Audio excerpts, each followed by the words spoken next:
Boa noite, gente. Vamos esperar o pessoal chegar, que hoje é mais um dia de aprendizado. Vamos lá.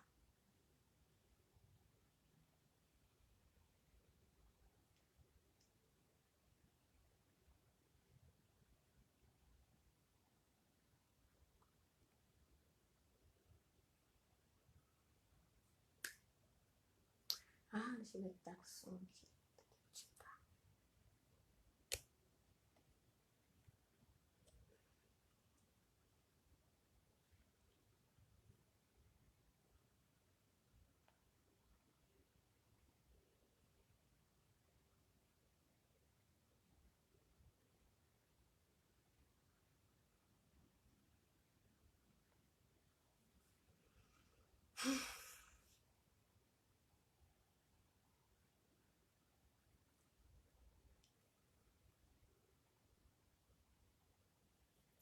Gente, enquanto o pessoal vai chegando, vou logo avisando aqui. Semana que vem a gente vai estar com uma deusa linda. Consa! Consa, você tá me ouvindo bem, meu amor? Diga se você tá me ouvindo bem antes de eu lhe chamar aqui.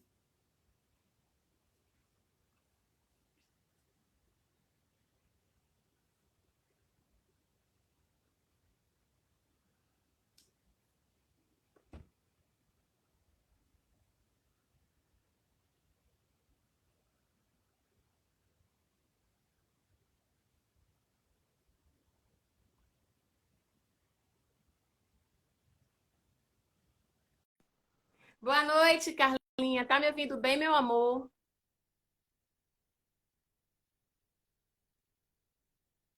Tô aguardando Conceição.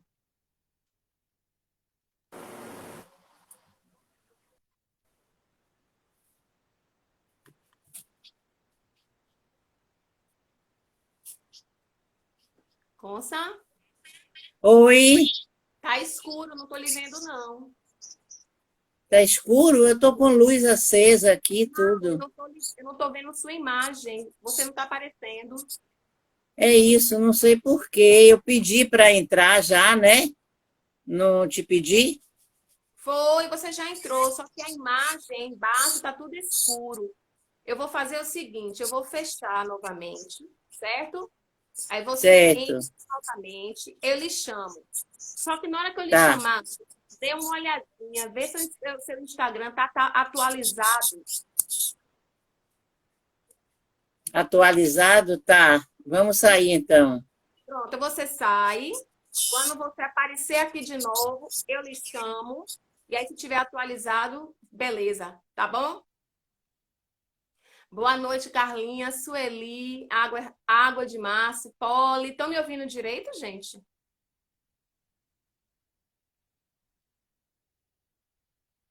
Carlinha já sinalizou que sim. Conceição entrou, só que. Oi, oi, Pilar. Só que parece que eu não sei se. Pronto, vamos lá aqui de novo.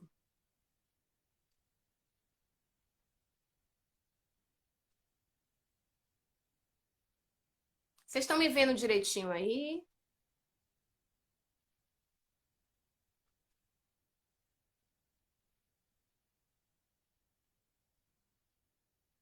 Tá aguardando consta. Joia.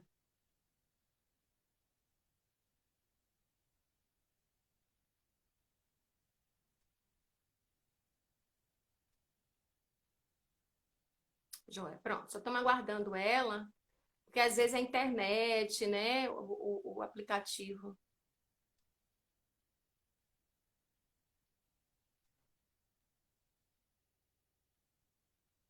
O aplicativo às vezes não ajuda também, né? Muito sobrecarregado.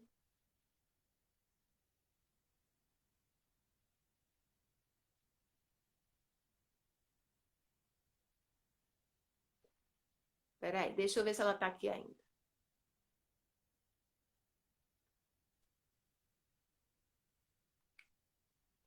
Tô enviando para ela aqui. E aí Agora, agora? agora, meu amor. Ah, então. Você chegou a atualizar? Não, né? De boa aí, né? Atualizar como? Deixe para lá. Precisa não. É melhor, é melhor esquecer. Minha filha entrou, olha, minha filha, Isadora. Oh, meu Deus. Já tem um monte de gente aí. Deixa eu te falar que já tem um monte de gente Sueli aí. também. Deixa eu te falar quem já está aí com a gente. Ó, Isadora, Sueli. Sueli eu vi também, Su. Deixa eu ver. Ah, que tá. Porque eu entrei agora que eu tô com o celular de minha mãe para poder ver quem é que tá entrando. Então, deixa, fique à vontade. Não, não, vamos embora começar. Você chegou, vamos embora começar. Olha a sua aí, ó. Sueli, ó, É gente. linda. Você já sabe que eu já lhe falei durante a semana toda. Gente, vocês estão ouvindo nós duas aqui, sem problema, sem ruído, tranquilo. Consta, você está me ouvindo, tá tudo certinho. Eu estou ouvindo um pouquinho baixo, mas estou. Pronto, eu vou chegar mais para perto. E aí, tá melhor? Tá melhor, tá ótimo agora. Tá bom. Pronto. Isadora, ouvindo bem, graças a Deus. Você sabe, né, que durante a semana toda a gente conversando, eu falando da minha ansiedade e da minha emoção, né, de estar aqui com você, porque, consta, Imagina. eu nunca imaginei quando eu entrei em dança, essas preciosidades que eu ia encontrar no meu caminho, sabe? Meu genro também entrou. Luigi, seja bem-vindo, Luíde, Luigi. meu genro. E eu nunca imaginei que eu fosse encontrar essas preciosidades. E à medida que vocês vão surgindo e me contando suas histórias, o modo como vocês construíram esse legado e que também fizeram toda a diferença para que nós hoje também estivéssemos aqui com esse trabalho, é muita gratidão que eu sinto por você, muita gratidão, muito respeito, muita gratidão, muito respeito. Muito obrigada pela acolhida, por aceitar o convite. Muito obrigada mesmo. Muito obrigada. Eu não tenho nem palavra mais. Obrigado, digo eu, pelo convite, pela oportunidade de falar de dança, que é uma coisa que foi tão importante na minha vida, né? Minha vida inteira. Obrigada, Marcinha. Muito obrigado. Obrigada a você, meu amor. Muito obrigada a você. Eu já lhe disse. Eu agora vou lhe abusar sempre, porque minha jornada está só começando e toda a oportunidade que eu tiver de beber nessa fonte aí, eu não vou perder. Fique à vontade. Consta, a gente vai começar falando sobre aquela conversa que a gente teve, né? A beleza da imperfeição. E aí, quando eu falando com você, né? Ô, Consta, o que é que você acha sobre a beleza da imperfeição? Trazendo isso para os nossos dias, trazendo isso para essa questão que nós vivemos hoje com relação ao corpo negro na dança e que você, sabiamente, intuitivamente, eu não sei nem dizer que palavra, não é abrir portas, né? Lapidou, né? Algumas bailarinas que estão aqui hoje. E como é que você vê essa questão da beleza da imperfeição? Que às vezes é aquela coisa que para alguns existe uma imperfeição, existe uma incorreção, mas não é uma incorreção, é uma beleza que é muito própria, né? E que só quem tem olhos para ver e condição de ver é que faz isso. E você fez isso com maestria, né? Que não eram imperfeições, é um olhar mais atento para aquela beleza, para aquela construção, para aquela potência. Então, me fale sobre isso, aí você já ingressa na sua questão da sua construção com o grupo que você formou, que tem algumas aí. Pois é, eu nem sei se sou a melhor pessoa para lhe responder isso, porque eu acho que beleza é uma coisa da estética, que não é muito minha área de trabalho, nem minha área de estudo, digamos assim. Eu estudei essa área, mas muito pouco, né? Então, mas quando você vem me perguntar sobre a beleza da imperfeição, é exatamente o que eu acho que beleza é um conceito muito individual, muito. É de cada pessoa, é de cada povo, é de cada cultura.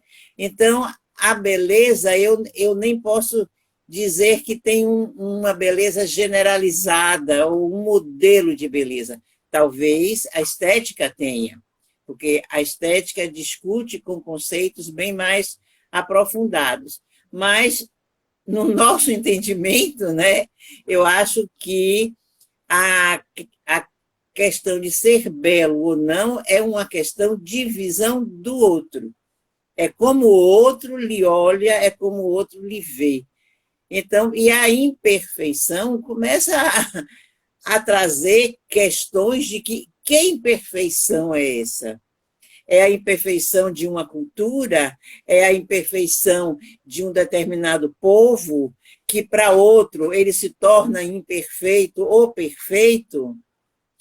Aí eu começo a pensar exatamente no meu trabalho na escola de dança, que foi quando, na década de 80, né, eu, professora da escola, e comecei a assistir a dificuldade que alunos negros tinham quando entravam na escola, exatamente pelo corpo. Quer dizer, e aí vai uma questão de que imperfeição é essa, entre aspas, né? Porque o corpo perfeito para aquele modelo europeu e americano que nós tivemos como formação não atendia. Mas será que este corpo é imperfeito? Ou ele é perfeito para outros princípios, outra cultura, outro fazer, outro dançar? Então, é uma questão que, sabe, que fica, e dá para a gente conversar muito, dá para a gente falar demais. E foi nesse sentido que, olhando essas críticas na escola, de que tem um quadril grande, tem o pé chato, quer dizer, não puxa ponta, né? Quer dizer, essas coisas é que me levaram a refletir. E aí eu aproveito sua pergunta e digo, será que esse corpo era imperfeito? Nunca. Esse corpo tinha uma perfeição para um determinado cultura e expressão de corpo e de dança que o outro tem para a visão europeia e americana, e o de cá para outra coisa. Então, tem lugar para todos. O que a gente precisa é respeitar todos esses corpos. E foi isso que eu fiz, Marcinha. Aproveitei sua pergunta e introduzi o meu trabalho de dança, entendeu? Foi isso que eu fiz. Ah, e eu lembrei, quando nós fomos dançar em São Paulo, o grupo foi convidado pela Dupont do Brasil, que é uma grande fábrica de malhas, né? Era.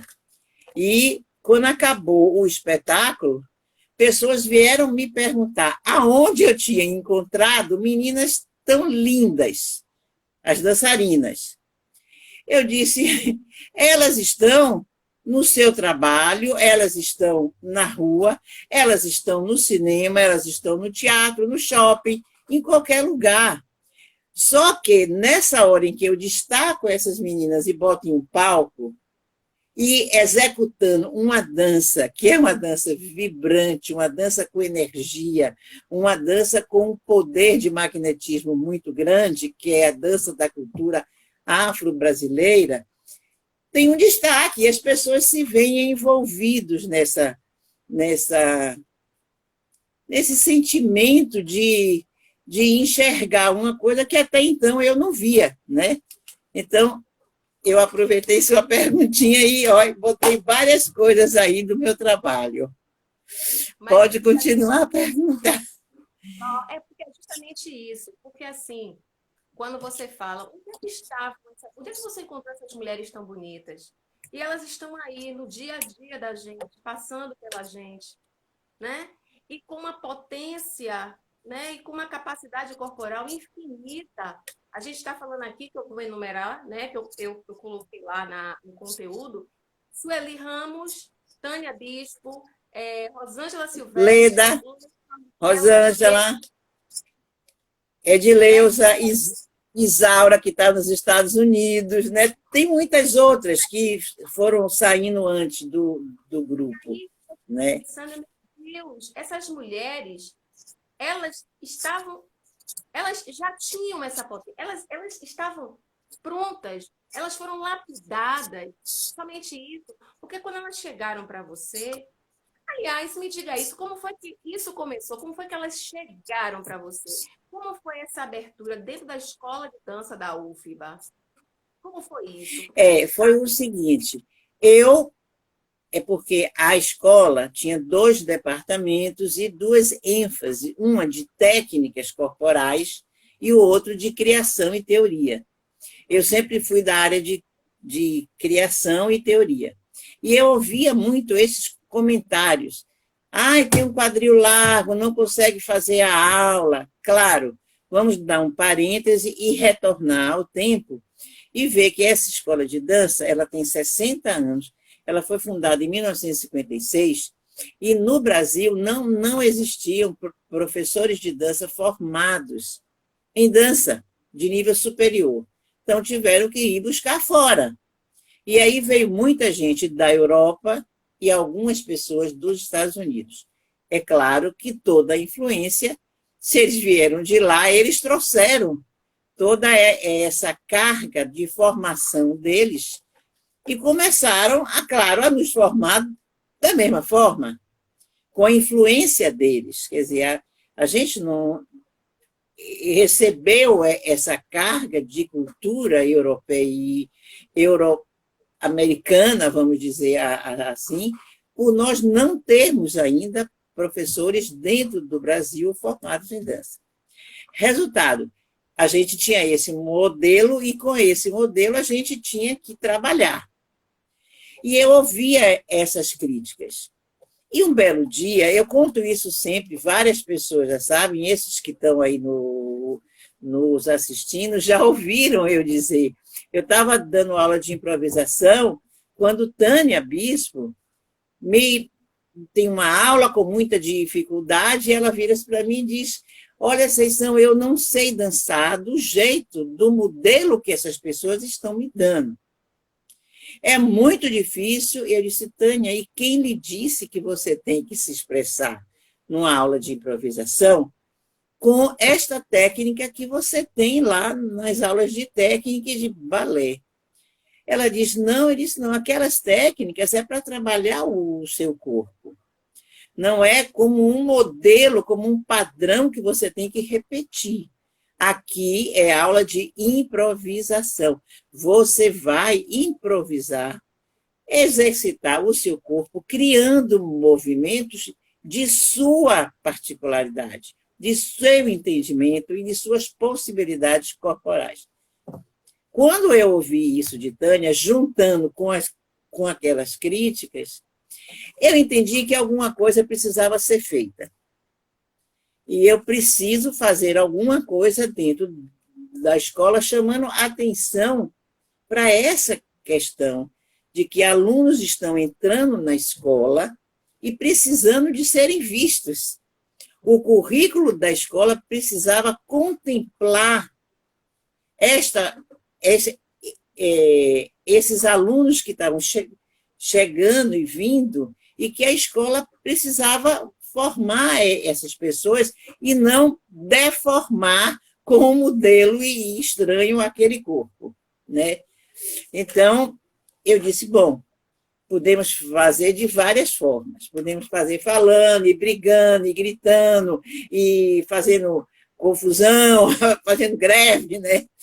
Mas também eu posso fazer, por outro lado, eu mostrando como elas dançam lindo. E essa é a melhor forma, porque aí eu provo, eu comprovo, né? Eu apenas não falo, eu não digo apenas que elas dançam lindo, elas mostram que dançam lindo. E aí eu fiz o projeto chamado Estudo do Movimento da Dança Afro-Brasileira, na década de 1980, né? E aonde eu voltava toda a minha análise coreográfica e corporal para aqueles corpos que estavam vindo, com toda uma carga de ancestralidade, com todo um saber da cultura afro-brasileira, né? E que a gente precisava entender aqueles corpos e ver e permitir que eles se movimentassem. E aí eu fiz o projeto, né, que eu acho que você vai querer saber como era esse projeto. Esse projeto é o seguinte, eu não, foi muito no início, foi muito assim questionador para mim, que eu não entendo da religiosidade da cultura afro-brasileira. Não é, eu nunca estudei, eu não, eu, res, eu respeito, eu, eu, eu, eu peço proteção a eles todos, mas eu não conheço em profundidade. E aí, como é que eu vou fazer, né? Aí foi o que eu pensei. Mas fala vocês, ela levantou o dedinho. Não quero interromper, não. Gente, eu só quero que vocês prestem atenção nessa fala. Isso foi década de 80. Eu tinha 11 anos e esta mulher já estava na linha de frente. Prestem atenção, porque isso é muito importante. Esse é um saber e um fazer que nós precisamos conhecer até para embasar os nossos trabalhos. Pode ir, Conceição, você tem que falar aí. Então, aí eu vi que eu tenho que ir pelo lado que eu domino, pelo lado que eu tenho conhecimento e pelo lado que eu posso fazer alguma coisa, que era pelo lado da dança, da linguagem coreográfica, né? Bom, então o projeto se constituía estudo do movimento na dança afro-brasileira.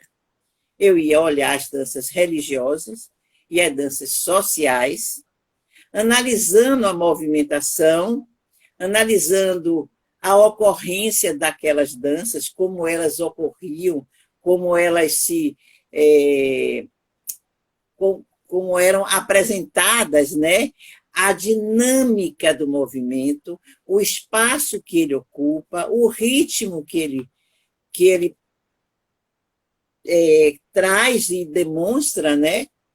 E é por aí que eu vou começar. Então, nós começamos, eu chamei aqueles alunos que eu via que traziam essa carga de ancestralidade da cultura e comecei a trabalhar em 1981 e cada estudo que a gente tinha um espetáculo de resultado, que era onde eu ia demonstrar e mostrar que elas dançavam lindo. Elas tinham que mostrar isso. Porque eu não sabia a dança delas, eu sabia coreografá-las. Mas a dança que trazia eram elas, com o corpo delas. E aí nós fizemos o primeiro espetáculo, que foi um sucesso. Quem participou dele? Eu vou fazer uma observação, que de professores, tinham duas professoras que eu chamei, a professora Cristina Perco e a professora Neuza Saad, Cristina, para me ajudar, porque eu não deixei de dar aula, eu não deixei de coordenar colegiado, coordenar vestibular, ser mãe, ser esposa, ter casa, né? Então, era muita coisa. E Neuza, porque Neuzinha era professora de dança folclórica, e acho que ela ia nos ajudar, como nos ajudou muito.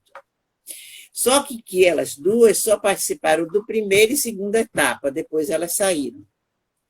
Aliás, elas saíram não, a Bebé saiu e a Cristina faleceu em um desastre até no Vale do Canela, tudo. E a outra pró que participou foi Suzana Martins, que ela substituiu Conga na viagem à França, porque Conga não pôde ir e precisava tem um neto meu dizendo: oi, vovó, estou te assistindo. Lindo. E aí, Suzana, e a gente precisava de uma professora, de uma pessoa de responsabilidade, porque eu estava grávida da minha terceira filha e não podia viajar de avião, né? Aí foi a Suzana Martins, que nos ajudou muito, viajou com o grupo e voltou. Mas nós tínhamos também Conga, Reginaldo Flores, que hoje é uma pessoa importantíssima lá em Sergipe. Ele é um conhecedor profundo dessa religião, nos ajudou muito, muito, mas também ele só participou da primeira etapa. E é engraçado que eu dizia sempre, eu estou analisando os movimentos, eu vou olhar a criatividade de vocês, mas eu não vou mexer de forma nenhuma com a religião, com a profundidade que essas coisas têm. Então, por favor, entendam que a gente só está olhando o movimento, não está mexendo com a religião. Assim mesmo, algumas pessoas tinham, digamos assim, uma concentração exagerada, e Conga era que nos salvava. O dia que Conga saiu do grupo, eu avisei, de hoje em diante não temos mais ninguém que entenda da religião. Então, por favor, se concentrem, porque nós só estamos analisando os movimentos, e se tiver alguma concentração exagerada, eu vou trancar a porta, porque eu tenho que buscar alguém para vir aqui. Nunca mais ninguém teve nada, foi ótimo, divertidíssimo isso, nunca mais ninguém teve nada, graças a Deus. E aí, Tânia e Rosângela, que duas novinhas na escola, mas que também vinham com uma carga muito importante dessa cultura, dessa ancestralidade. Todas duas têm uma questão religiosa muito bem trabalhada hoje, todas duas, né?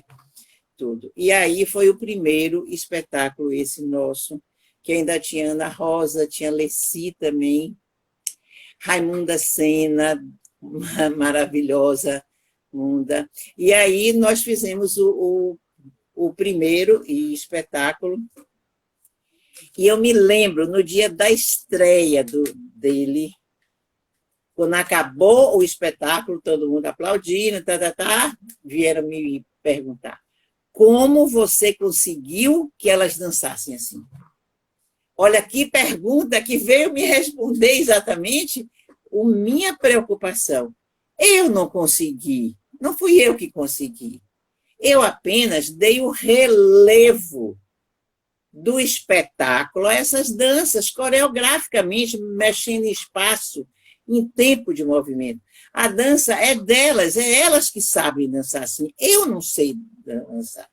O que eu sei é dirigir um espetáculo, coreograficamente. Isso eu aprendi muito bem com duas pessoas que me formaram nesse sentido. Foi Rolf Gelewski, meu grande professor, e Lia Robato, que foi com quem eu dancei 4 anos e depois ainda participei de outros espetáculos dela, e que eu digo sempre imitando Gil. Um me deu a régua e o outro o compasso. Rolf me deu a régua. Rolf era rígido, com a limpeza do movimento, com a precisão, sabe assim, com um profundo conhecimento de espaço, de rítmica, sabe assim, de forma de movimento. E Lia me deu o compasso, que é o giro, que é a espiral que você cria, que você inventa, que você descobre, que você ousa com a intuição. Então, essas duas pessoas foi que me deram essa. Claro que os outros professores todos também contribuíram, mas eles dois foram as pessoas que mais contribuíram para esse lado meu, para esse lado coreográfico meu, tá certo? E aí, quando me perguntam como é que você conseguiu que elas dançassem, eu não consegui. Eu permiti, eu deixei, eu abri um espaço, né? Agora, claro, eu fiz o relevo dessa dança.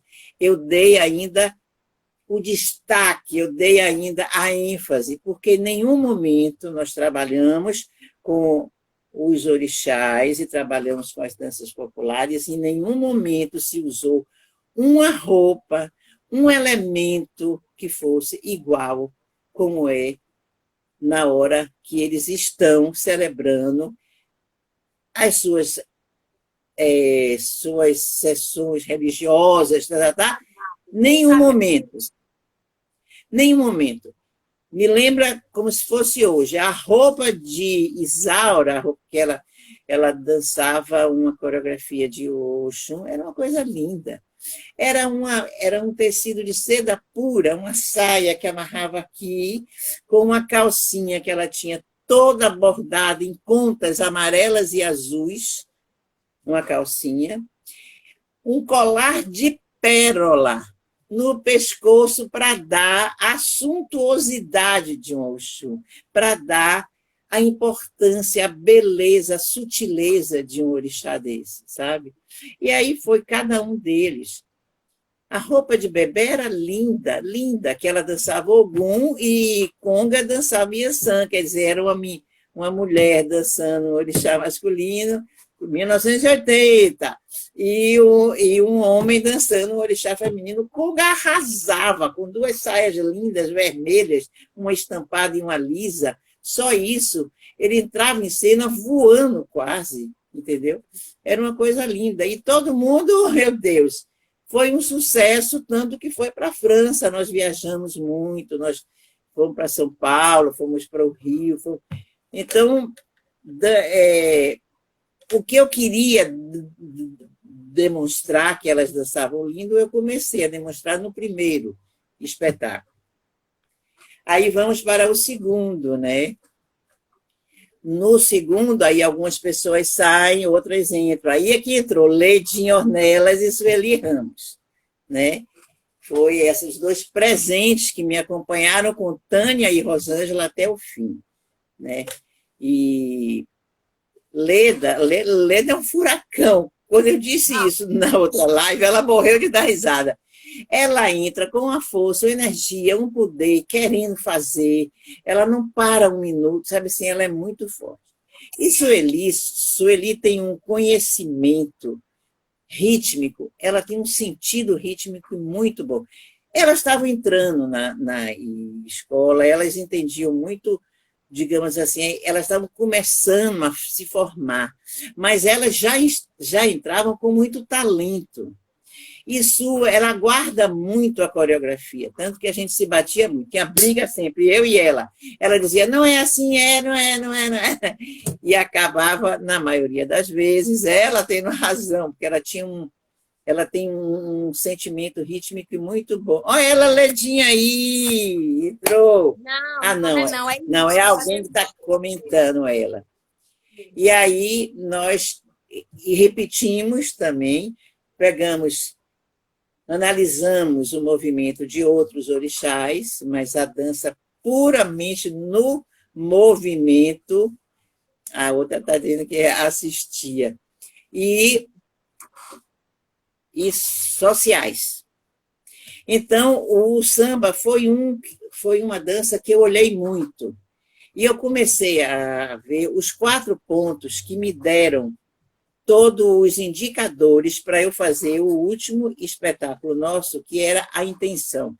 Analisando esses movimentos, chegar a um espetáculo que se distanciasse de lembrar um orixá ou lembrar uma dança social, entendeu? Que fosse completamente contemporâneo, agora sem perder a raiz negra, sem perder essa carga de cultura que esses corpos têm. E aí eu observei a primeira coisa, a alegria contagiante dessas danças, a energia presente em todas essas danças, seja dança social ou religiosa, né?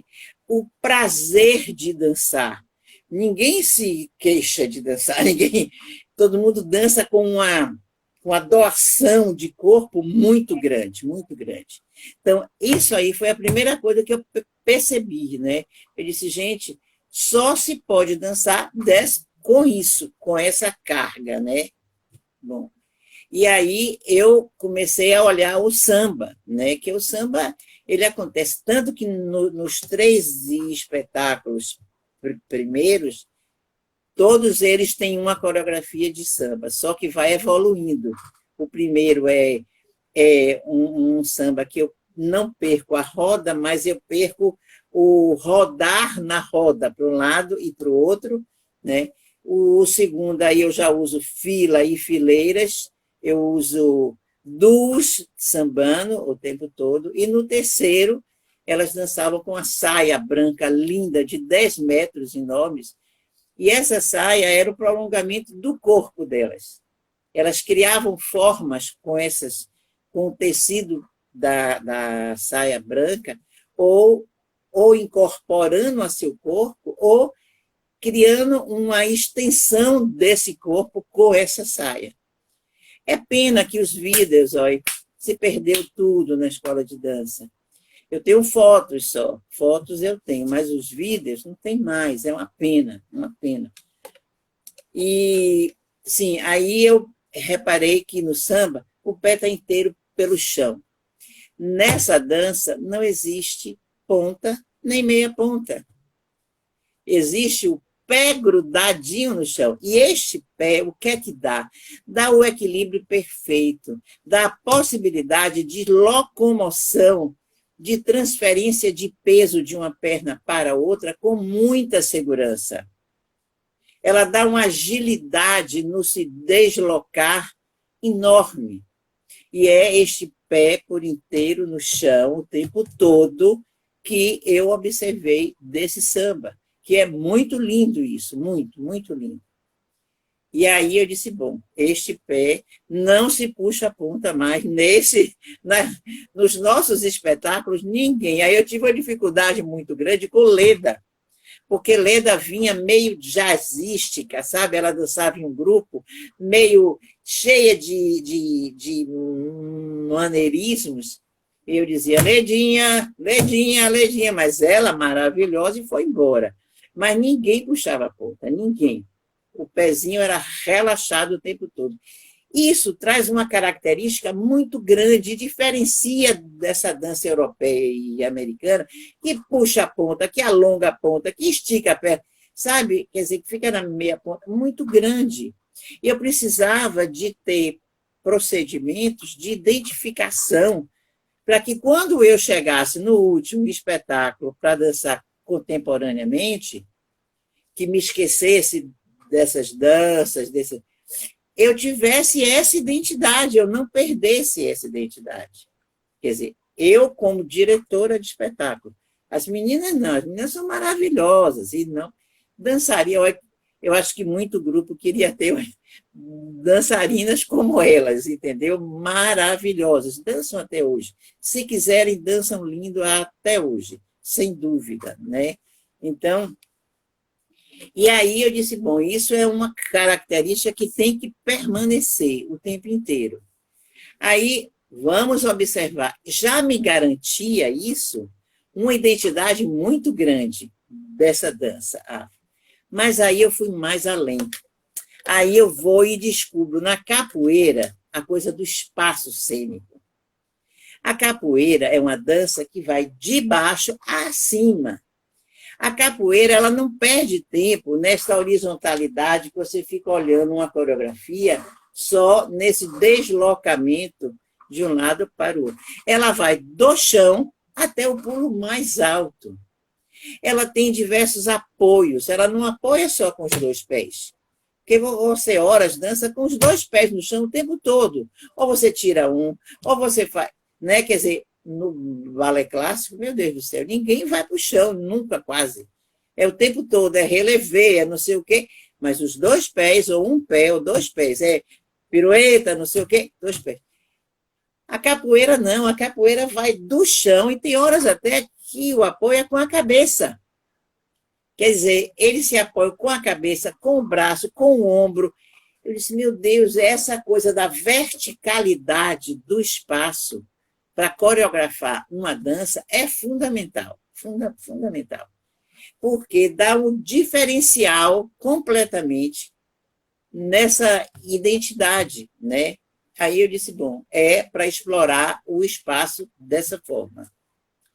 E, por fim, eu fui e analisei e vi a correspondência da polirritmia com o movimento, né? Com a correspondência cinética. Quer dizer, você realizar movimentos parciais no corpo em ritmos diferentes. Um grande exemplo é o samba, que está lá embaixo marcando. e aqui em cima está no redondo, no, sabe assim, numa coisa ligada, sem cortar o movimento, porque o pezinho corta o tempo inteiro, né? Mas aqui em cima não, eles podem fazer o que eles quiserem. Então, essa diferença rítmica entre uma parte e outra parte do corpo é que dá essa identidade da dança afro-brasileira.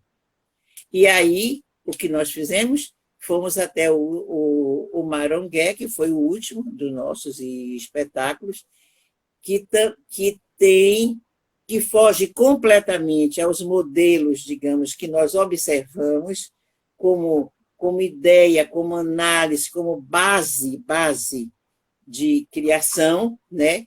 E extrapola completamente. Aí eu só tinha 5 dançarinas, essas 5 que você fala, porque Edileuza entrou exatamente na terceira etapa, mas Ed entra com muita qualidade, ela é muito boa dançarina, ela dança sem dificuldade alguma, ela incorporou rapidamente com as meninas, foi muito interessante, muito mesmo. Então, eu tive essas 5 pessoas que ficaram comigo até o fim e que elas provaram, né, que essa dança é importante, aquele corpo que não era, entre aspas, perfeito, é um senhor corpo que dança lindo, que tem uma diversidade, que tem uma movimentação rica, que tem uma energia que só... Porque nem todo dançarino tem energia, nem todo dançarino tem essa coisa interna que movimenta, que bole, que joga para fora, né? Pois é. Então, foi muito bom, porque lembra de matemática, como queríamos demonstrar, na minha época tinha isso, o teorema que eu estudava, hoje acho que não tem mais, tem tantos anos isso, mas como queríamos demonstrar. Foi assim como eu queria demonstrar. Elas dançam lindo, elas são maravilhosas e precisa se olhar para esse corpo. Realmente, depois disso, a escola começou a ter outro olhar para elas. Mas o currículo, nada, ainda com muita dificuldade. Mas, como nós entendíamos que para preparar um corpo, você não precisa de uma única técnica, você precisa de quantas técnicas forem precisas, se você olha essa técnica como meio de formação e não como fim. O que é uma técnica como fim? O balé clássico. Você tem a aula do balé e você dança em cena os passos que você faz na aula. Então, aquela técnica é fim. Mas, no nosso caso, não. Técnicas são meios de formação desse corpo, de informação. Então, as meninas faziam aula de balé, e aí eu tenho que agradecer muito. A Lia Rodrigues foi assim, deu muita aula para elas, muita aula mesmo. Ela foi uma colaboradora, porque quando as meninas se formaram, elas pararam de fazer aula de técnica dentro da universidade. E aí precisava de ter aula de técnica. Então, Lia deu muita aula, agradeço muito. Lia, Mônica deu aula, Mônica Krugman, de balé clássico. Ana Vieira deu aula, Nelma deu aula. Obrigada a todas elas, porque elas foram espontaneamente dar aula para as meninas. E eram aulas de técnica, muitas vezes de origem europeia e americana, mas as meninas só estavam formando aquele corpo, trabalhando aquele corpo, aprofundando a capacidade muscular daquele corpo, sem comprometer a identidade delas. Então, diga. Deixa eu só registrar aqui, porque eu vou fazendo o que eu posso, do gente, porque a gente está aqui com Iná, Bruno, Mildinha, que acabou de entrar aí agora, Maria Clara. Mildinha, linda. Eu realmente fico muito feliz em promover esse encontro, porque Eu acho que essas histórias precisam nos chegar, como eu falei no início, né? Que alguns não estavam no início. Essas histórias precisam nos chegar, como o Bruno falou aí agora, que elas nos alimentam, né? Elas são necessárias, né? Isso. Agora, moça, uma coisa que eu estava pensando, né? O corpo negro enquanto inserido no contexto da universidade, da academia, universidade, UFBA ou outra de dança. Porque eu entendo o seguinte, eu estive num lugar na dança em que eu tenho a aptidão, o desejo, a vontade, mas quando eu me vi dentro da academia, eu entendi que houve uma lapidação que melhorou a minha percepção do que era a dança para mim. Não somente como dança em si, mas também como profissional. Não somente como a que dança, como a que professa. Então, eu queria que você contasse para mim aqui agora, porque assim, Consa, eu respeito muito os espaços que são galgados com muita vontade, muito sacrifício, com verdade. E a gente sabe, como o Bruno falou semana passada em ética, né? Quem sou eu para Foi. questionar a dança do rapaz que você assistiu, né? Quem sou eu para questionar a dança do rapaz que está lá na periferia, que tem uma capacidade corporal infinita, imensa?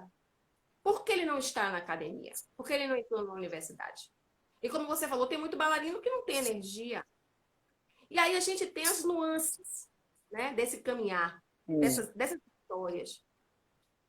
E a gente sabe que existem escolhas, né? Eu escolho aprimorar o meu método, minha técnica, com o propósito que eu já tenho, e vou sim ingressar na academia. Não. Eu vou continuar onde eu estou, buscando minhas pesquisas, fazendo minhas pesquisas, minhas informações, minhas aulas, né? Me aprofundando na minha técnica própria, e vou seguir meu rumo, né? Que é válido também. Não desmerece isso, deixando muito claro, viu, gente? Por favor, a gente não desmerece isso. Mas eu queria que você pontuasse a percepção desse corpo dentro da universidade, da academia, Pois é. essa percepção e essa aceitação da academia quanto a este corpo, porque não deve ter sido muito fácil para você, Conceição, naquela década, fazer a introdução desses corpos dessa forma tão potente, né? Se fazendo respeitar e fazendo respeitar o trabalho que você desenvolveu com essas meninas, com todos eles. Então, eu queria, por favor, que você pontuasse isso. Por favor. Veja bem, eu acho que eu consegui porque eu tive muita ajuda e reconhecimento. Eu já era professora há algum tempo, eu já tinha o quê? Acho que uns 5 a 6 anos de história dentro da escola, e eu sempre fui uma pessoa muito, muito bem recebida dentro da universidade. Eu nunca tive dificuldade com professores. Muitos deles foram meus alunos também, que quando se formavam e entravam como professores, como Lia Rodrigues, foi minha aluna, Lia, né? Então eu tive muito apoio dos chefes de departamento, de diretores, quanto ao grupo. Então, o grupo não foi tão difícil para mim se tivesse uma luta contra ele. Não, a luta era a favor dele. Porque, no fundo, deixa eu fazer só um parênteses, a questão da crítica àqueles corpos era muito no corpo feminino, no corpo masculino não tinha isso. É engraçado isso, né?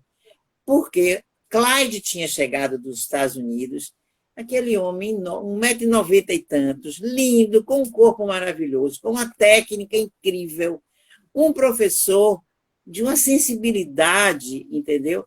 Então, e aí podem dizer, porque Clyde era americano. Não! E por que Senzala, Tony, Davi, Cozido, sabe assim, Dionísio, 1000 alunos meus, negros, e que não tinham essa crítica de quadril largo, nem era muito nas meninas. Então, Eu acho que a dificuldade era adaptar aquela técnica àquele corpo. Mas ninguém lutou contra mim, nem lutou contra elas, quando eu comecei a trabalhar com essas meninas, entendeu? Então, não era contra elas, não, era muito assim, o modelo que eu tive foi esse, e eu tenho dificuldade de adaptar o seu corpo a ele. Mas a universidade, eu acho que ela sem dúvida, assim, ela é uma área de conhecimento que quem puder fazer, faça. Faça, porque é exatamente aí que você vai ampliar seu conhecimento, você vai, sabe, aprofundar seu conhecimento, você não vai perder tempo em se repetir com pequenas coisas. E a universidade hoje tem uma coisa muito interessante, ela não tem prova de aptidão mais. Antigamente tinha prova. Aliás, toda a área de arte e a arquitetura. Teatro, dança, música, artes plásticas e arquitetura tinha o tal do teste de aptidão. Esse teste de aptidão considerava o candidato apto ou não apto. O não apto não adiantava passar em prova de exatas nem humanas, porque era não apto, então ele não entrava em dança, ele entrava na segunda opção dele, ou terceira. E o apto entrava direto. As meninas algumas pessoas tiveram dificuldade. A Nadir disse em uma live de Clyde que ela só passou porque Clyde deu uma nota a ela que ela passasse. Não por demérito do corpo dela, mas pelo entendimento de que aquele corpo não ia se adaptar às técnicas da escola. Não era falta, ela dança lindo, Nadia é maravilhosa, ela é uma dançarina linda, né? E Isaura, que é uma dançarina, hoje mora nos Estados Unidos, faz uma aula, sucesso lá. Fez 3 vezes o teste de aptidão. 3 vezes, porque era não apto, não apto. Da terceira vez que eu coordenei o teste de aptidão, muitos anos, eu disse, gente, olha para essa menina, é a terceira vez que ela está sendo candidata, né? Ela passou. E eu, observando essa dificuldade de apto ou não apto, em algum momento, quando eu fui para o conselho, eu transformei essa prova de apto e não apto em prova de conhecimento. Por quê? Prova de conhecimento artístico. Porque ele tinha uma nota, e essa nota ia se somar às notas do vestibulação, de matemática, português, não sei o que lá. Então, ela ajudava muito a esse aluno, me perdoe, a aluno não, ao candidato, a ele passar, porque era uma prova que ele, tendo aquele domínio do corpo, ele tinha notas excelentes, aí já contribuía para dar um impulso à prova de matemática, de português, de não sei o quê. Então, sem dúvida, a busca da universidade é importante para todos, eu acho. E hoje não tem mais o teste de aptidão, então é mais fácil ainda. Quer dizer, você não olha mais. Diga. Diga. Não, diga. Eu estou rindo aqui, né? Porque eu entrei com as vagas residuais. Sim. E aí, quando eu entrei, uma amiga minha... Você é formada já, né? Já. Eu já tenho uma formação há mais de 20 anos. Né? Sim, sim. Há exatos 30 anos. Sim. E aí, quando ela me incentivou muito, essa comadre, me incentivou muito. Bora, Márcia, bora. Eu não estou te ouvindo bem. Está me ouvindo? Agora estou. Ela me incentivando, vambora, Márcia, fazer... Tente, você gosta tanto, você tem essa aptidão, tá. Ela fez, olha, o máximo que pode acontecer é ter teste de proficiência, né? E você... Eu falei, você é o quê? Não, eu faço. Pode ter, pode não ter, eu vou fazer. Né? Então, já existia essa coisa do bicho-papão do teste, né? De proficiência, um teste, né? Corporal, você tinha aptidão ou não, essa coisa toda. E eu fico pensando, meu Deus, quando eu entrei na sala de aula, que eu olhei aquelas meninas mais novas do que eu na época. Eu entrei na faculdade agora de dança com 46 anos. 46 anos. E aí eu olhava assim as meninas. Eu tenho uma certa preocupação com esses corpos que entram com vagas residuais sem um teste de proficiência. Aí eu fiz, não se preocupe. A minha proficiência, eu cuido. Você ouviu isso, foi? Foi. Disseram isso, foi? Foi, mas aí foi de colega. Mas aí sabe o que acontece? Essa preocupação ela é autêntica, porque são pessoas que já vinham com uma certa... Já vinham de um período anterior, já tinha... Sim. Tem que ter também esse entendimento desse olhar, né? Cada um está muito ligado, cada um está com sua escolha. A gente tem que ter também essa consciência. Mas aí eu me coloquei logo, não se preocupe não, porque minha proficiência eu não entendo. Eu cuido. Eu resolvo, né? Não, eu acho que hoje eu fui assistir a algumas aulas de ex-alunas minhas que hoje ensinam lá. Uma delas é Lude, que é maravilhosa, que, nossa, é uma aluna que eu orientei ela no bolsa de PIBIC, de não sei o quê, e vi que tem alunos que não sabem se mexer. Entram na escola alunos que não sabem se mexer. Mas tem outros alunos que sabem se mexer muito, já entram com um desenvolvimento enorme. E, sem dúvida, a universidade ele abre a cabeça da pessoa. Eu não tenho dúvida, em qualquer curso. Ele te encaminha para você ler mais. Outro dia eu vi o depoimento de uma das dançarinas do primeiro espetáculo meu. Hoje ela é uma arte terapeuta, entendeu? Faz live quase todos os dias. E no telefone ela me disse assim, Consa, deixa eu lhe dizer uma coisa que eu nunca lhe falei. Você foi uma professora importantíssima para mim. Foi você que me abriu o olho para eu ler, para eu estudar em filosofia da dança, em estudos introdutórios à pesquisa em dança, que eram as disciplinas que eu ensinava, em metodologia, né? Você me deu valor, você me abriu caminhos. Eu disse, muito obrigado, porque essa é a função, é a obrigação do professor, é ser assim. O professor tem que ser assim, o professor tem que abrir espaço, o professor tem que provocar o aluno, o professor tem que estimular o aluno, o professor tem que mandar ele embora, entendeu? Ele não tem que segurar. E a universidade faz muito isso. Eu acho que o ambiente da universidade, sem dúvida, Márcia, eu acho que é importante. Embora que eu não vá tirar o valor de um dançarino que não entrou na escola e que dança maravilhosamente bem. Mas eu não vou comparar a formação de um e outro, eu não vou. Porque se eu comparar, existe um diferencial, entendeu? Mas eu não vou tirar o brilhantismo de ambos que dançam, entendeu? E o reconhecimento desses dançarinos. Eu não tiro isso. Agora, se eu comparar uma formação, aí sim, com certeza. Ó, a gente está já, daqui a pouco, com o tempo esgotando. Eu vou encerrar essa e a gente recomeça, porque eu ainda tenho coisa para perguntar, viu? Tá certo. Ainda tem muita coisa para perguntar, viu? Então, eu vou fazer o seguinte, eu vou encerrar. Certo. E aí, quando você entrar novamente, eu lhe chamo. Tá certo? Tá. Eu tenho que sair, então, né? Tá bom, tá certo, tá. Ok. Tá bom, tá. Ela é muito linda. Por que essas coisas não aconteceram no meu tempo, meu Deus do céu? E aí? Mas chega na hora que tem que chegar. Espera aí que daqui a pouco a gente volta.